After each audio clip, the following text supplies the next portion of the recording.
You are the guy. Started your namesake brokerage here very recently during COVID. Who does that? Launched a reality TV show, which is on Netflix now, which I think is better than Selling Sunset, but I didn't say that in public. No. And suddenly you're taking a deep dive into AI. Yes. Now, real estate is notoriously slow to modernize, whether it's construction, whether it's data, whether it's sales. Every aspect of real estate is pulling itself out of the dark ages. What said to you now, I'm doing the deep dive on AI?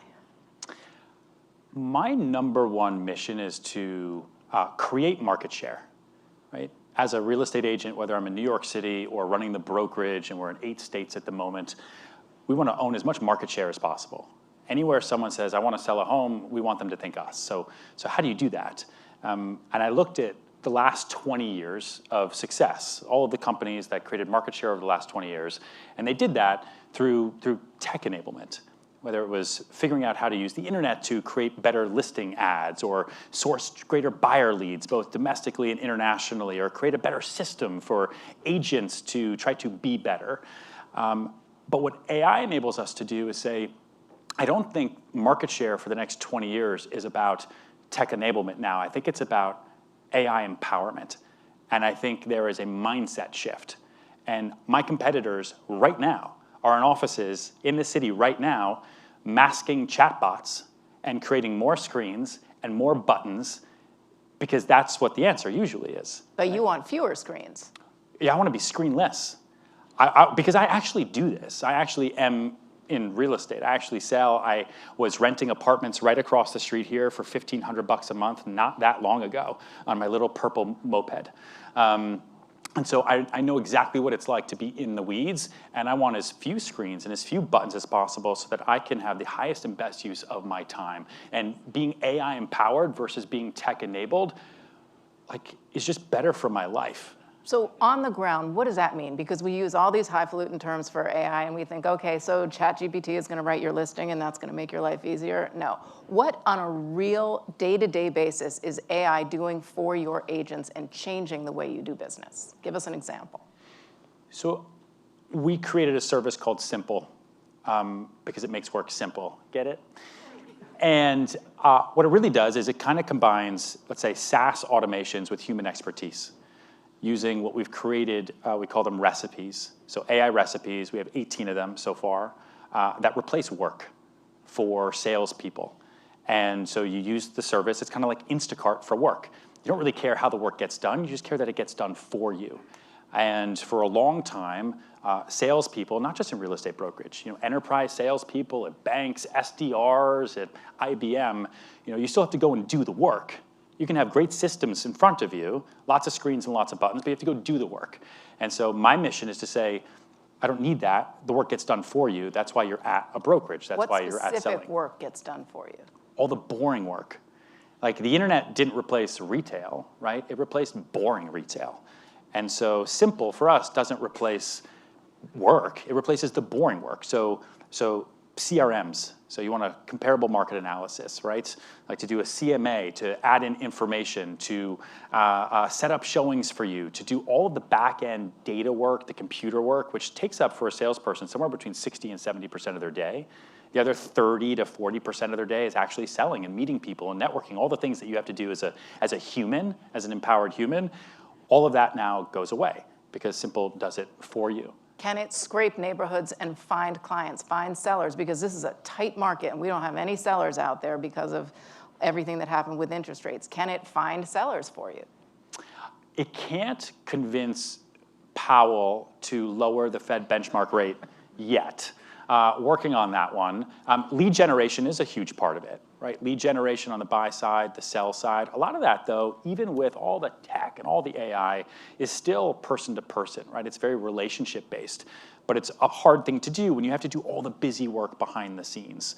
And so we want to use AI to empower our salespeople to do what they do best and give them their time back instead of saying, hey, here's the thing, we created it, you go use it, you're going to be great.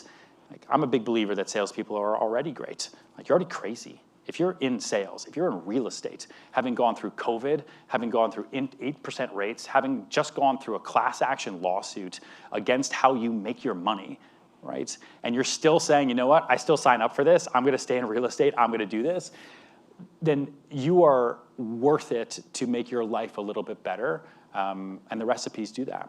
Does this then streamline Serhant, that you don't need that many people to employ? You know,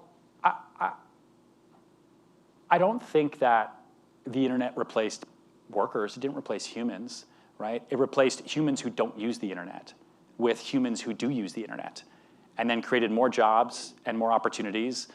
There were not companies that had 600,000 employees under one shingle 30 years ago.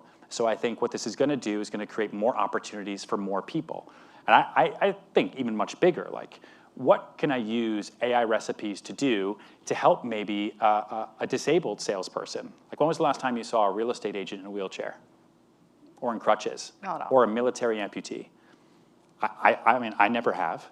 You know, we work on our education side of the business on sellit.com. We work with military veterans all day, every day, because getting into real estate is a low lift. You know, and as long as they are empowered and educated, it can be a great career for them, because real estate is not going away.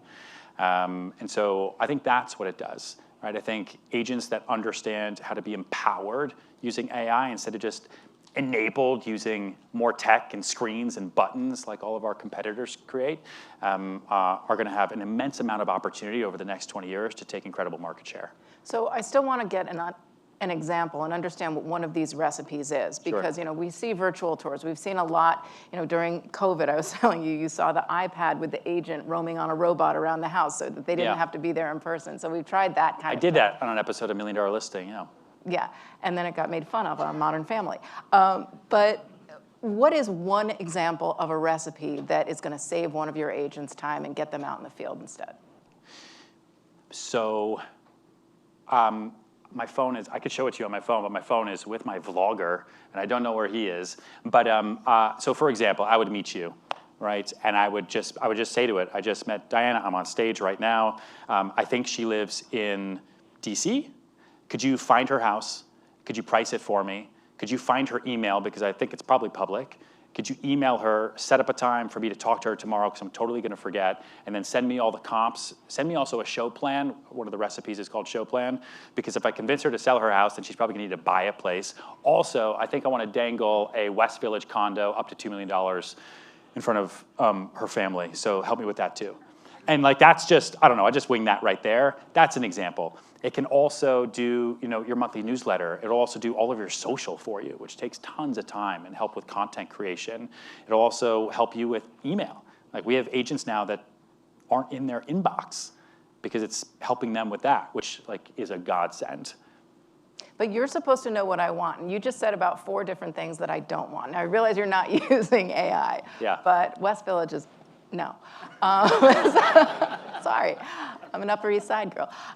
So real estate is a personal business. It is everybody's single largest, not everyone's, but most people's single largest investment. Yeah. And to them, it is incredibly emotional. They want that person to person. They want, sure. and you as an agent, you pride yourselves on knowing your clients, on understanding what they want, on helping them find what they want, helping them sell the way they want to and move in. That is the agent's job. All of this automation, though, doesn't that kind of pull away from the person-to-person relationship that's so important in real estate? No, I think the consolidation is needed. I think it enables me to have more time with those clients, so I can give them more personal attention. You know, like, I don't want to talk to a screen. I want to talk to the doctor about that tightness in my chest. And so it enables the salespeople to do more of what they do best, which is creating those relationships, which is talking to you a little bit longer to know that, she wants the Upper East Side. I don't really. Right? I was just kidding. No, nobody wants. And that's a really, really exciting thing for us. And I think 5 years from now, I mean, even 2 years from now, we're gonna look back at a time when all of this just used to feel like it was manual because it had to be. And I don't think it has to be. I think finding as much work optional tasks to be replaced is a pretty amazing thing. And so I think it's important to get ahead of that as quickly as you possibly can, because it's not like it's not already happening. looking beyond Simple and all the things that it's going to do for Serhant and out into the broader landscape of real estate when all the brokerages start using AI and it becomes everything they do, what are some of the dangers, some of the fraud that you might worry that could come up, as with any business, that AI could create, fake listings, fake sales? We've already seen, people lose their deposits because the money gets drafted somewhere else because of all sorts of fake bots and whatever. What are the dangers? I mean, there's lots of dangers, and all of that happens right now. I mean, there's fake listings now. I think I was telling you on our prep call, one of the trainings I was given in 2008 was, hey, it's really hard to get listings as a new real estate agent, so just take photos of apartments in Chicago, put them on Craigslist, say it's Central Park West. And that's what real estate brokerages in New York used to do.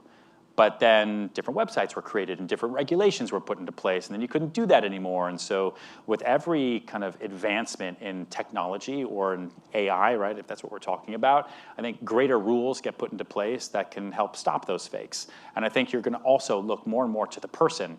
So if we're all using AI, then we're all incredibly smart. So how do you differentiate expertise? If we all have the same level of expertise, who wins? I think it's then a game of attention. I think the only reason I've been successful as I am to this day is like 10 years ago, I saw that the product in sales was no longer the skill set. The product was the attention for the skill set. And so I started making property tours on YouTube when it was just kids playing with slime, and everyone in the city made fun of me until I outsold everyone forever because I was able to sell attention for properties when they were still trying to print flyers on the corner. And it's not that I was better at it. It's not that I worked that much harder, although I do think I outwork everybody. It was that I saw that the future was the attention for the skill set, and I think that's what we're seeing now. It's just it's a mindset shift.